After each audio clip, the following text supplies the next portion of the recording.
भारताच्या मध्यभागी वसलेल्या माधुरीच्या मोहक शहरात एक मोहक नृत्यांगना प्रिया तिच्या तरल हालचालींनी प्रेक्षकांना भुरळ पाडते। निळ्या रंगाची सुंदर साडी नेसलेली तिने कृपा आणि सौंदर्य साकारले। प्रियाचा परफॉर्मन्स प्रेक्षणीय होता। चाहत्यांच्या समुद्रादरम्यान एक माणूस उभा राहिला, आर्यन, एक उत्साही आणि शक्तिशाली व्यक्ती। त्यांचे डोळे भेटतील आणि हवा न बोललेल्या कनेक्शनने विद्युतीकरण करेल।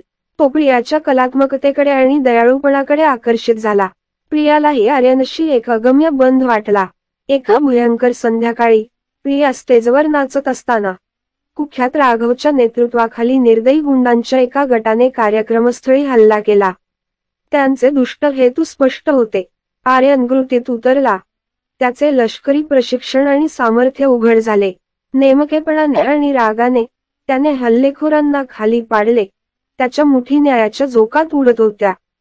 हादरलेली पण सुरक्षित असलेली प्रिया आर्यनकडे आश्चर्याने पाहत होती।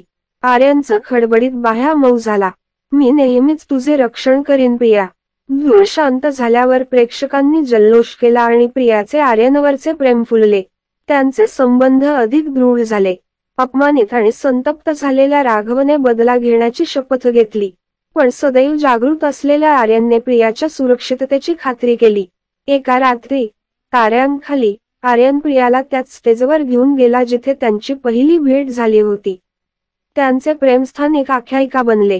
प्रियाचे नृत्य चालूच होते। आर्यन तिच्या बाजूला होता, सदैव जागृत होता।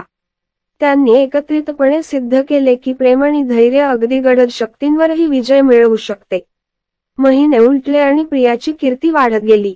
आर्यन तिच्या प्रत्येक पावलाला साथ देत तिचा खडा राहिला। त्यांच्या पहिल्या भेटीच्या वर्धापन दिनानिमित्त टाळ्यांच्या कडकडाटात आर्यनने प्रियाला स्टेजवर प्रपोज केले। प्रियाने होकार दिला। तिच्या चेहऱ्यावरून आनंदाश्रू वाहत होते। माधुरीच्या रहिवाशांना एकत्र करून त्यांचा विवाह एक भव्य उत्सव होता। प्रिया आणि आर्यनच्या प्रेमकथेने पिढ्यांना प्रेरणा दिली, खऱ्या भक्तीच्या परिवर्तनीय शक्तीचा दाखला। त्यांची निळी साडी नेसलेली नर्तिका आणि तिचा शक्तिशाली संरक्षक आनंदाने जगला।